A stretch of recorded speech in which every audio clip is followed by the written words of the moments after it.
और दिल्ली में हुई बीजेपी की कार्यकारिणी की बैठक में सीएम योगी ने चुनाव को लेकर साफ संदेश दिया है। उन्होंने कहा है कि यह चुनाव बड़ा है, ऐसे में यूपी के चुनाव की अहमियत को केंद्रीय नेताओं ने जाहिर किया है और यूपी के मॉडल को खास पहचान भी दी गई है। देखिए रिपोर्ट।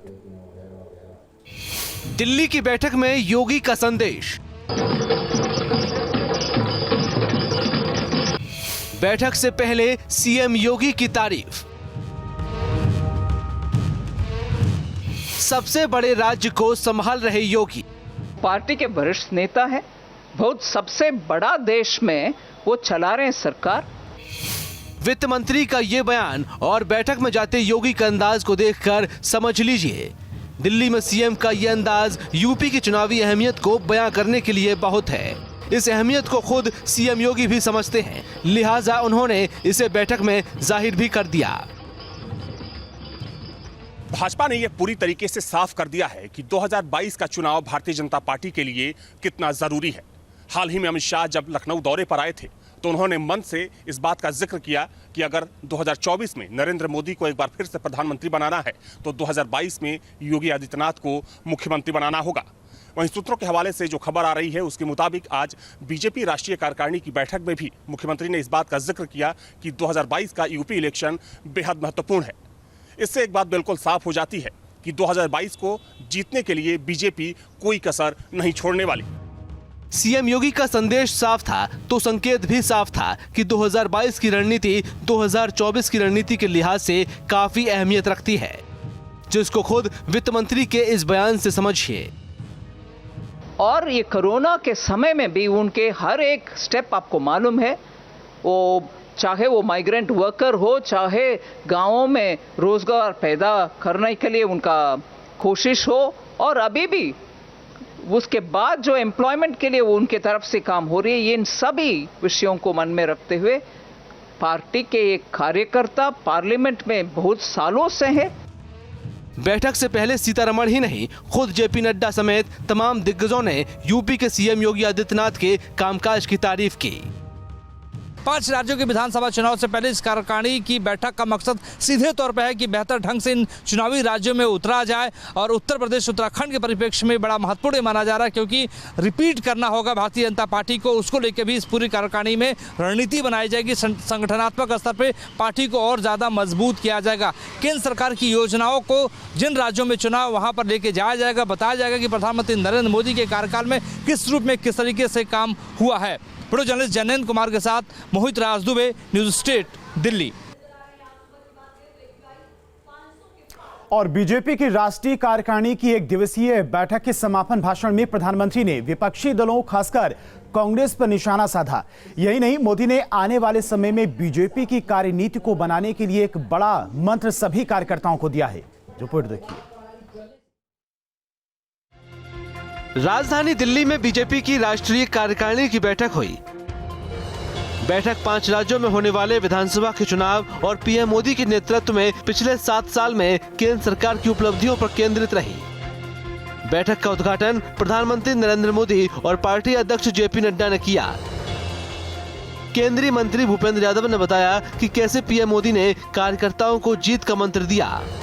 दूसरे सत्र में सबसे पहले 5 राज्यों के मुख्यमंत्री गोवा, उत्तराखंड, मणिपुर और उत्तर प्रदेश के पार्टी के प्रदेश अध्यक्ष और मुख्यमंत्रियों के द्वारा आने वाले समय में भारतीय जनता पार्टी चुनाव के संबंध में पूरा विषय रखा गया। राज्य सरकारों के द्वारा जो 5 साल में अभूतपूर्व कार्य किए गए हैं उनका व्रत मुख्यमंत्रियों के द्वारा रखा गया, और उसके साथ ही जनता से जुड़ने के लिए, विभिन्न विषयों को उनके बीच में ले जाने के लिए, विभिन्न वर्गों के साथ समन्वय बनाने के लिए पार्टी की जो योजनाएं विभिन्न भिन्न राज्यों में बनाई गई है, उनका पूरा व्रत वहाँ के प्रदेश अध्यक्ष ने दिया। योगी आदित्यनाथ ने राजनीतिक प्रस्ताव पेश किया और उसका समर्थन बीजेपी तमिलनाडु के अध्यक्ष अन्नामलाई ने किया। राजनीतिक प्रस्ताव में विस्तार से, चाहे राजनीतिक मामले हों, आर्थिक हों, किसानों के हों या कोरोना काल में पार्टी के द्वारा और सरकार के द्वारा जो काम किए गए, जो सरकार की उपलब्धि है, पार्टी की उपलब्धि है, उसको विस्तार से रखा गया और विस्तार से जानकारी देने की कोशिश की गई। कार्यकारिणी की बैठक में उत्तर प्रदेश और पंजाब समेत 5 राज्यों में अगले साल की शुरुआत में होने वाले विधानसभा चुनावों में पार्टी के पक्ष में माहौल तैयार करने और संगठन को मजबूत बनाने के लिए कुछ लक्ष्य निर्धारित किए गए। 5 राज्यों में विधानसभा चुनाव होने हैं, खासतौर पर उत्तर प्रदेश और उत्तराखंड, जहां बीजेपी के लिए प्रतिष्ठा का सवाल है और काफ़ी अहम है बीजेपी के लिए। तो उस पर विस्तार से चर्चा हुई कि संगठन का विस्तार किस तरीके से हो, पन्ना प्रमुख किस तरीके से नियुक्त किए जाएं, बूथ प्रमुखों की संरचना किस तरीके से हो। तो राजनीतिक प्रस्ताव में ही, यानी एक प्रस्ताव में ही बीजेपी ने सभी मामलों को समेटने की कोशिश इसमें की है। दिल्ली से विकास चंद्र, टीम न्यूज स्टेट।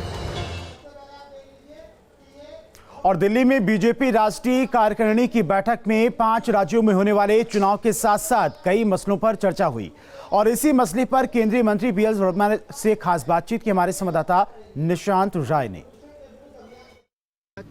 मंत्री बीएल वर्मा जी हमारे साथ हैं। बीएल वर्मा जी, आज मुख्यमंत्री योगी आदित्यनाथ ने राजनीतिक प्रस्ताव यहां पर पेश किया। इसके पीछे मकसद क्या है उत्तर प्रदेश चुनाव को लेकर? देखिए, राष्ट्रीय कार्य समिति जब होती है तो राजनीतिक प्रस्ताव रखा जाता है और राजनीतिक प्रस्ताव रखने के लिए कोई कार्यकर्ता तो होगा। तो माननीय योगी आदित्यनाथ जी को राजनीतिक प्रस्ताव रखने का प्रस्ताव मिला और उन्होंने राजनीतिक प्रस्ताव रखा। उस प्रस्ताव पर सकारात्मक रूप से चर्चा भी हुई। सवाल ये उठता है कि एकमात्र वो मुख्यमंत्री थे यहाँ पर, बाकी सभी मुख्यमंत्री वर्चुअल तौर पर जुड़े थे, क्या वजह रही उनके यहाँ आने की? अरे, उत्तर प्रदेश हमारा बड़ा राज्य है और चुनाव भी होने हैं। माननीय मुख्यमंत्री हो सकता है कि दिल्ली में रहना होगा, उनके लिए किसी कार्यकर्ता को रखना ही था ना, तो माननीय योगी आदित्यनाथ जी का नाम उसमें आया, उन्होंने रखा। आखिरी सवाल आपसे, प्रधानमंत्री का उद्बोधन कैसा रहा? बहुत ही एनर्जेटिक और सभी कार्यकर्ताओं को एक नई ऊर्जा, नई चेतना उनसे मिली है। और माननीय प्रधानमंत्री जी जब हमको मार्गदर्शन देते हैं तो हमें नया कुछ मिलता है। इस बार भी कार्यकर्ताओं को नया कुछ मिला है, नए सिरे से और नई ऊर्जा के साथ, नई चेतना के साथ फिर से हम काम करेंगे। नए सिरे से, नई ऊर्जा और नई चेतना के साथ बीजेपी अब भविष्य में काम करेगी, कहना है केंद्रीय मंत्री बीएल वर्मा का। वीडियो जर्नलिस्ट सिद्धार्थ के साथ निशांत राय, न्यूज स्टेट, दिल्ली। और दिल्ली बीजेपी राष्ट्रीय कार्यकारिणी की बैठक में यूपी चुनाव को लेकर विशेष चर्चा हुई। लखनऊ के दौरे के दौरान अमित शाह भी यूपी चुनाव की महत्ता को लेकर कार्यकर्ताओं को खास संदेश दिया। ज्यादा जानकारी दे रहे हमारे संवाददाता अविनाश सिंह। भाजपा राष्ट्रीय कार्य समिति की बैठक में वैसे तो कई मुद्दों पर चर्चा की गई, लेकिन यूपी इलेक्शन का मुद्दा इस बैठक में छाया रहा। सूत्रों के मुताबिक खुद मुख्यमंत्री ने इस बात को स्वीकारा कि यूपी इलेक्शन इस बार बीजेपी के लिए बेहद महत्वपूर्ण है। गौरतलब है कि हाल ही में जब अमित शाह लखनऊ दौरे पर आए थे तब उन्होंने खुले मन से इस बात को कहा था कि अगर 2024 में एक बार फिर से नरेंद्र मोदी को प्रधानमंत्री बनाना है तो उससे पहले 2022 में योगी आदित्यनाथ को मुख्यमंत्री बनाना होगा।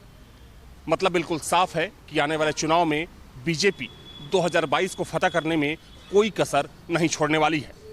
वीडियो जर्नलिस्ट के साथ अविनाश सिंह, न्यूज स्टेट, लखनऊ।